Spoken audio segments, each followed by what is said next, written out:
समतल दर्पण की फोकस दूरी होती है, समतल दर्पण की फोकस दूरी होती है अनंत। समतल दर्पण की फोकस दूरी होती है अनंत। समतल दर्पण कहते हैं जिस आईना में तुम चेहरा देखते हो, मुंह देखते हो, वो कौन दर्पण आता है? समतल दर्पण। तो उसी दर्पण की फोकस दूरी क्या होती है? अनंत होता है। वास्तविक प्रतिबिंब दर्पण के किस ओर बनते हैं? प्रतिबिंब कहते हैं फोटो को, इमेज को, है ना। जैसे हम हो गए ओरिजिनल, हमारा जो फोटो होगा उसी को कहेंगे प्रतिबिंब। तो वास्तविक प्रतिबिंब दर्पण के किस ओर बनते हैं? दर्पण के आगे। यदि आपतन कोण 30 डिग्री हो तो परावर्तित किरण एवं आपतित किरण के बीच कोण होगा कितना डिग्री? 60 डिग्री होगा। एगो 30 डिग्री आपतन कोण होगा और 30 डिग्री परावर्तन कोण होगा। इस दोनों के बीच 30 और 30 मिलकर हो जाएगा 60। एक दर्पण पर, दर्पण कहते हैं आईना को, किसको कहते हैं? आईना को। तो एक दर्पण पर आपतित प्रकाश की चाल c है, यानी दर्पण पर पड़ने वाली प्रकाश की चाल कितना है? स्पीड कितना है? c है। तो परावर्तित प्रकाश की चाल क्या होगी? ये भी c ही होगा। क्या होगा? c। गोलीय दर्पण में, कौन दर्पण में? कार्तीय चिन्ह परिपाटी के अनुसार, नियामक ज्यामिति जो पढ़ा है उसके अनुसार मूल बिंदु लिया जाता है। मूल बिंदु कहाँ लिया जाता है गोलीय दर्पण में? ध्रुव पर। कहाँ पर? ध्रुव पर। जब प्रकाश सघन से विरल माध्यम में जाता है तो उसकी गति क्या होती है? बढ़ती है। प्रकाश की चाल सघन यानी घना माध्यम से छेहर माध्यम में जाई छै तो ओकर गति कथी होइ छै? बढ़े छै। अपवर्तन के कारण कौन सी राशि बदलती है? अपवर्तन होता है पानी पर। देखो आईना पर यानी दर्पण पर प्रकाश पड़ेगा तो परावर्तन होगा, और पानी पर पड़ेगा तो पानी के तर में चल जाता है टेढ़ होके, है ना, टकरा के वापस नहीं जाता है। तो ये अपवर्तन होता है।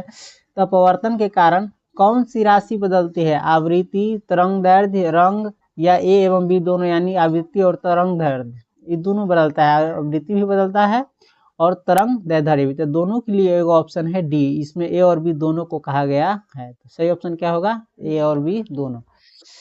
50 सेंटीमीटर फोकस दूरी वाले लेंस की शक्ति है 2D यानी 2 डायोप्टर। तैलीय कागज होता है, क्या है? तैलीय कागज होता है, यानी जिस कागज में तेल लग जाता है वो क्या हो जाता है? पारभासक। क्या हो जाता है? यानी तेल लगा हुआ कागज उस पर तुमको धुंधला धुंधला दिखाई देगा। प्रकाश की चाल न्यूनतम होती है, यानी प्रकाश की जो चाल होती है, स्पीड जो होती है न्यूनतम यानी सबसे कम होती है। किस में? जल में, कि निर्वात में, कि कांच में, कि वायु में? किसमें होता है? कांच में। किसमें? कांच कहने का मतलब शीशा में। किसमें? शीशा में। निम्नलिखित में से, यानी इन चारों में से, कॉर्निया, परितारिका, पुतली और दृष्टिपटल, इन चारों में से किस भाग पर मानव नेत्र में किसी वस्तु का प्रतिबिंब बनता है? मानव के आंख में किस भाग पर किसी वस्तु का फोटो बनता है? तो दृष्टिपटल पर। किस पर? दृष्टिपटल पर। नेत्र का पारदर्शी अग्रभाग कहलाता है। नेत्र के आगे का भाग जो होता है, जो पारदर्शी होता है, उसे क्या कहा जाता है? कॉर्निया। बाइफोकल लेंस, कौन लेंस? बाइफोकल, यानी जिसमें उत्तल अवतल दोनों लेंस रहे। बाइफोकल लेंस द्वारा कौन सा दोष सुधारा जाता है? जरा दृष्टि दोष। कौन दोष सुधारा जाता है? आंख के कौन सा खराबी सुधारा जाता है बाइफोकल लेंस से? जरा दृष्टि दोष। रॉड्स कोशिकाएं किसके प्रति संवेदनशील होते हैं? रॉड्स कोशिकाएं किसके प्रति संवेदनशील होते हैं? धुंधली रोशनी के प्रति। किसके प्रति? धुंधली रोशनी के प्रति। ब्लाइंड स्पॉट में नहीं होता है। ब्लाइंड स्पॉट में नहीं होता है। क्या नहीं होता है? रॉड्स और कोन्स। विद्युत फ्यूज, कौन फ्यूज? विद्युत फ्यूज, यानी लाइन का जो होता है फ्यूज, वो विद्युत धारा के किस प्रभाव पर कार्य करता है? विद्युत धारा के किस प्रभाव पर कार्य करता है? उष्मीय। कौन पर? देखो तार ज्यादा गर्म होता हो, चाहे शॉर्ट लगता हो तो फ्यूज उड़ जाता हो, समझ ले। तो उष्मीय प्रभाव पर काम करता है कौन? विद्युत फ्यूज। किस उपकरण में धन यानी प्लस और ऋण यानी माइनस चिन्ह नहीं होता है? तो कुंडली में। कुंडली में प्लस माइनस चिन्ह नहीं होता है। बैटरी में होता है प्लस माइनस चिन्ह। प्लस रहता है तो वो ललका रहता है, माइनस रहता है तो वो करियकवा रहता है। निम्नलिखित में कौन सा मात्रक वाट के बराबर है? निम्नलिखित में कौन सा मात्रक वाट के बराबर है? तो जूल पर सेकेंड, कौन सी, जूल पर सेकेंड। विद्युत हीटर के तार की कुंडली बनी होती है, विद्युत का जो हीटर होता है, लाइन वाला जो हीटर होता है, जरा में हीटर का प्रयोग किया जाता है ना, उस हीटर के तार की जो कुंडली होती है बनी होती है, किसकी बनी होती है, नाइक्रोम की। किसकी बनी होती है, कार्य करने की क्षमता को कहते हैं, कार्य करने की क्षमता को कहते हैं, क्या कहते हैं, ऊर्जा। कार्य करने की क्षमता को कहते हैं ऊर्जा। विद्युत धारा के, कौन धारा के, विद्युत धारा, देख रहा है लाइन वाला तार में विद्युत धारा प्रवाहित होता रहता है, जिसको करंट कहते हैं इंग्लिश में। विद्युत धारा के चुंबकीय प्रभाव की खोज किसने की, विद्युत धारा के चुंबकीय प्रभाव की खोज किसने की, ऑस्टेड। किसने की, ऑस्टेड। चुंबकीय बल रेखा की प्रकृति होती है, चुंबकीय बल रेखा की प्रकृति यानी स्वभाव कैसी होती है, काल्पनिक। क्या होता है, काल्पनिक। विद्युत धारा उत्पन्न करने की युक्ति को कहते हैं, विद्युत धारा यानी करंट पैदा करने की युक्ति को क्या कहते हैं, जनित्र। लघु पथन के समय, किसके समय, लघु पथन के समय यानी जिस समय शॉर्ट लगता है उस समय परिपथ का प्रतिरोध क्या होता है, परिपथ यानी जो तार रहता है उसका प्रतिरोध क्या हो जाता है, बहुत कम हो जाता है। शॉर्ट सर्किट के समय परिपथ का प्रतिरोध क्या हो जाता है, बहुत कम हो जाता है, जिसके कारण उसमें से बहुत धारा प्रवाहित होती है, जिसके कारण फ्यूज उड़ जाएगा, चाहे तार गल जाएगा, चाहे आग लग जाएगा, उसमें बहुत ज्यादा हीट आ जाता है। नाभिकीय ऊर्जा प्राप्त करने हेतु आवश्यक तत्व है, नाभिकीय ऊर्जा प्राप्त करने के लिए आवश्यक तत्व क्या है, यूरेनियम। प्रकृति में यानी जो धरती पर हम रहते हैं उस प्रकृति में पृथ्वी पर ऊर्जा का मुख्य स्रोत क्या है, पृथ्वी को ऊर्जा मिलती है उसका मुख्य स्रोत क्या है, सूर्य। सूर्य से ही सबसे ज्यादा ऊर्जा मिलती है। निम्न में से यानी इन चारों में से पेट्रो, टर्बो, नाइट्रो, हाइड्रो, इस चारों में से किसका अर्थ जल होता है यानी पानी होता है, हाइड्रो का अर्थ, हाइड्रो का अर्थ क्या होता है, पानी होता है। निम्नलिखित में से यानी निम्नलिखित में यानी इन चारों में कौन सा युग्म यानी कौन सा जोड़ा एकल विस्थापन अभिक्रिया प्रदर्शित करता है, NO3 विलयन एवं कॉपर धातु। समझ गया। शाक सब्जियों का विघटित होकर यानी साग सब्जी जो अपनी सब खाते हैं उसका विघटित होकर कंपोस्ट बनना यानी खाद बनना किस अभिक्रिया का उदाहरण है, उष्माशोषी की, उष्माक्षेपी की, प्रतिस्थापन की, इनमें से कोई नहीं। कौन होगा, उष्माक्षेपी। क्या होगा, इसमें उष्मा उत्पन्न होती है। निम्न में से कौन ऑक्सीकरण की क्रिया नहीं है, इन चारों में से कौन जो है ऑक्सीकरण की अभिक्रिया नहीं है, अवपन। अवक्षेपण क्या है, ऑक्सीकरण की अभिक्रिया या क्रिया नहीं है। बाकी दहन, श्वसन, भोजन का पचना इस सब में ऑक्सीकरण की क्रिया होती है, यानी जिसमें भी सांस लिया जाता है उसमें ऑक्सीकरण की क्रिया होती है।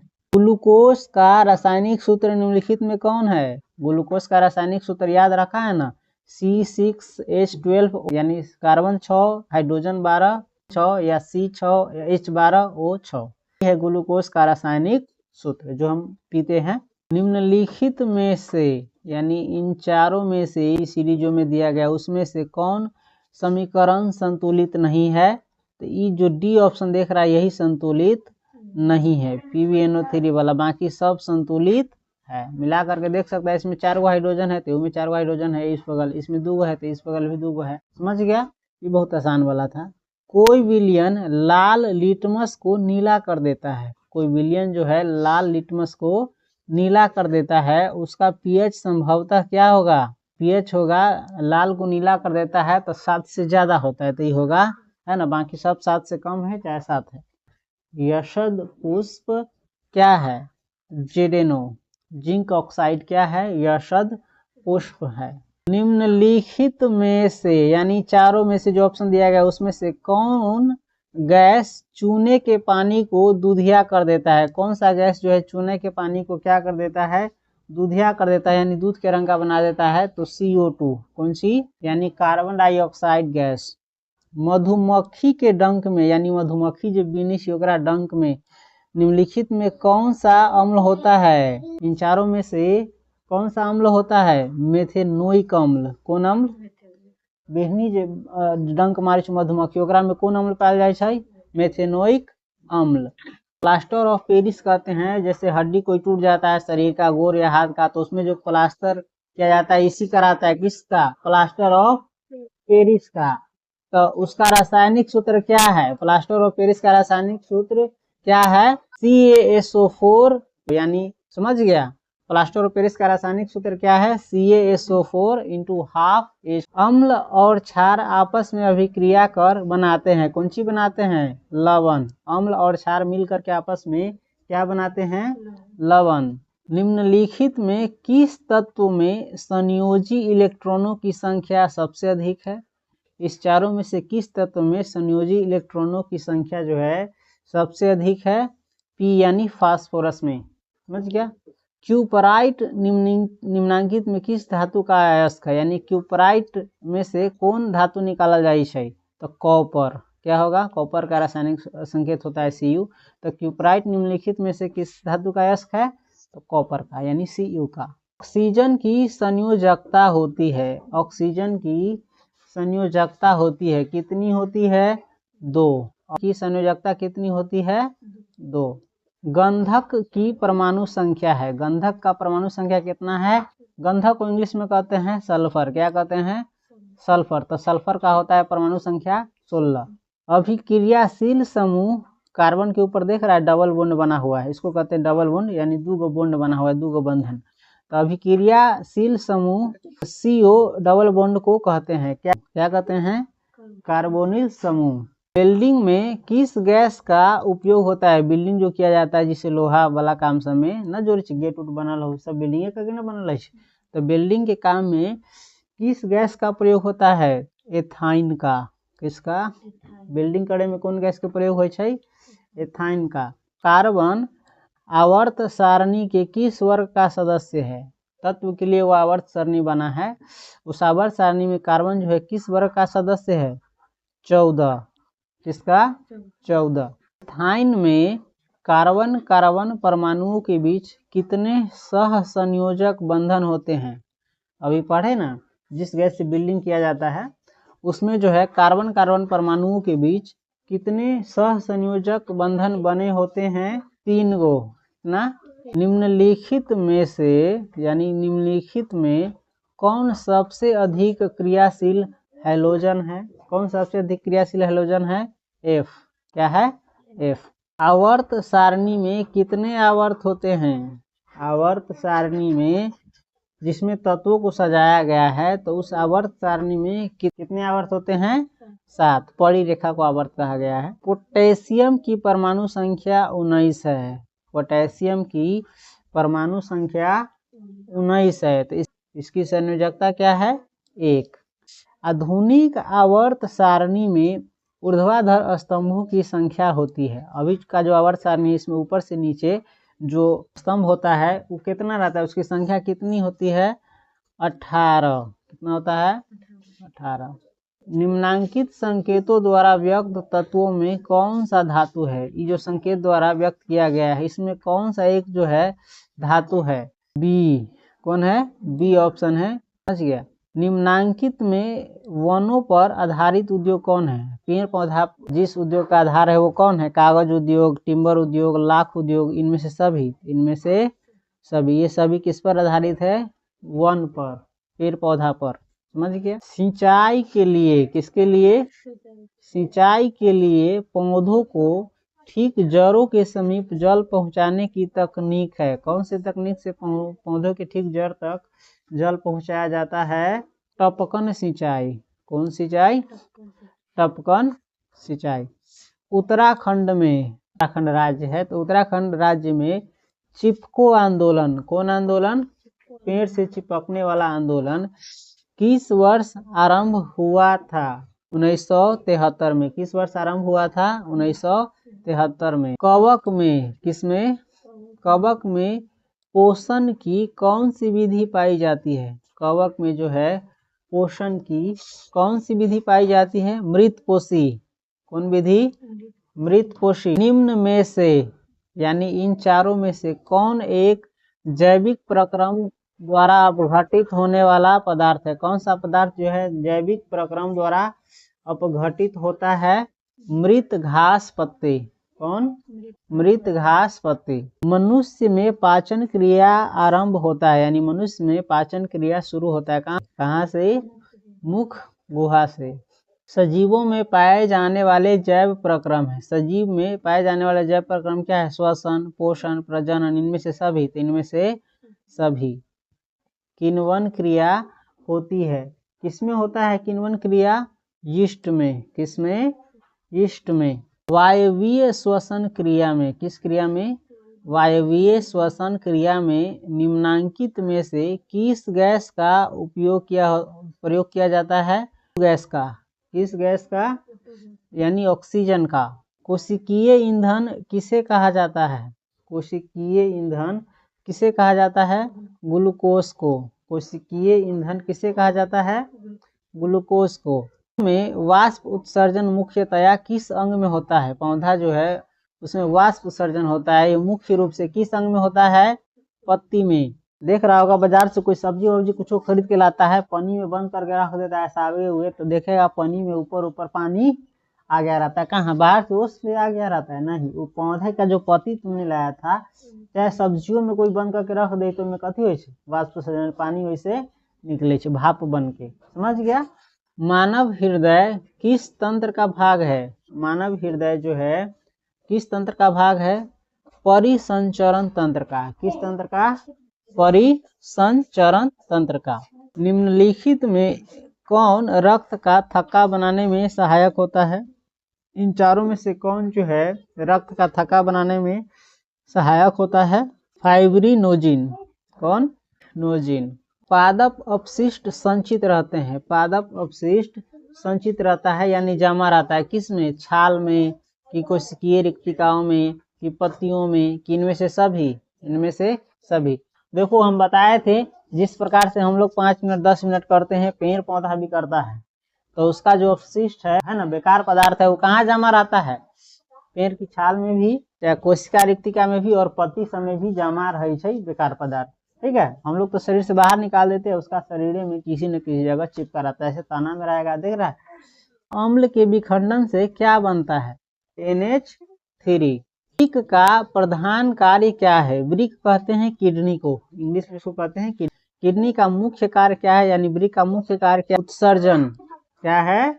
उत्सर्जन। देख रहा होगा जिसका किडनी खराब हो जाता है, चाहे वृक्क खराब हो जाता है, तो पन्नी की तरह वो लटका रहता है, उसी में से 5 मिनट उसका निकल के जमा होता रहता है। समझ गया? तो उसी कारण होता है किडनी खराब होने के कारण। इसीलिए कहते हैं शरीर पर ध्यान देना चाहिए। ये बेरी कोटी नहीं है, अलाय बौका इसमें जमा कर लेता है, इसलिए अच्छा भोजन करना चाहिए, चाहे कम मात्रा में खाओ अलग बात है, लेकिन बेकार पदार्थ इसमें मत ठूसना चाहिए। शरीर है, समझ गया? बोरा चटी नहीं है, ध्यान रखो इसका। कोई ध्यान रखता है? नहीं रखता है। इनमें से कौन पादप हार्मोन है? चारों में से जो कौन है पादप हार्मोन है, यानी पेड़ पौधों में पाए जाने वाले हार्मोन है? साइटोकाइनिन। क्या? साइटोकाइनिन। फल पकाने वाला हार्मोन है। फल जिस हार्मोन से पकता है उस हार्मोन का नाम क्या है? एथिलीन। मनुष्य में कपाल तंत्रिकाओं की संख्या होती है, कितनी होती है? मनुष्य में जो है, आदमी में जो है, कपाल तंत्रिकाओं की संख्या कितनी होती है? 12 जोड़ी। 12 गो जोड़ा रहता है। समझ गया? रुधिर चाप नियंत्रित होता है। रुधिर चाप नियंत्रित होता है किससे? एड्रिनल द्वारा। हाइड्रा में प्रजनन किस विधि से होता है? हाइड्रा में प्रजनन जो है किस विधि से होता है? मुकुलन द्वारा। किस विधि से होता है? मुकुलन विधि से। पुष्प में नर प्रजनन अंग होता है, यानी फूल में जो है नर प्रजनन अंग होता है। किसमें? पुंकेसर में। शुक्राणु बनता है, किसमें बनता है? वृषण में। शुक्राणु किसमें बनता है? जीवों की उत्पत्ति से पहले, यानी धरती पर जब कोई भी जीव नहीं था, है ना, उनसे पहले पृथ्वी पर निम्नलिखित में क्या नहीं था? ऑक्सीजन गैस नहीं था। क्या नहीं था? ऑक्सीजन गैस नहीं था। कहला कि जीव का आधार है ऑक्सीजन गैस। ऑक्सीजन गैस नहीं रहेगा तो कोई जीवित ही नहीं रहेगा। तो पृथ्वी पर जब जीव नहीं था तो उससे पहले कौन सा गैस नहीं था? ऑक्सीजन, यानी O2। आर्कियोप्टेरिक्स के संबंध में निम्नांकित में कौन सा कथन सत्य है? आर्कियोप्टेरिक्स के संबंध में निम्नांकित यानी नीचे जो लिखा उसमें कौन सा कथन सत्य है? यह एक जीवाश्म है, इसके जबड़े में दांत और उंगलियां में नख थे, इसमें डैने एवं पक्ष विद्यमान थे, इनमें से सभी। इनमें से होगा सभी। निम्नलिखित में से कौन प्राणी अपना लिंग बदल सकते हैं? घोंगे। इन चारों में से घोंगा, कुछ सरीसृप, पंछी और मधुमक्खी, इन चारों में से कौन अपना लिंग बदल सकता है?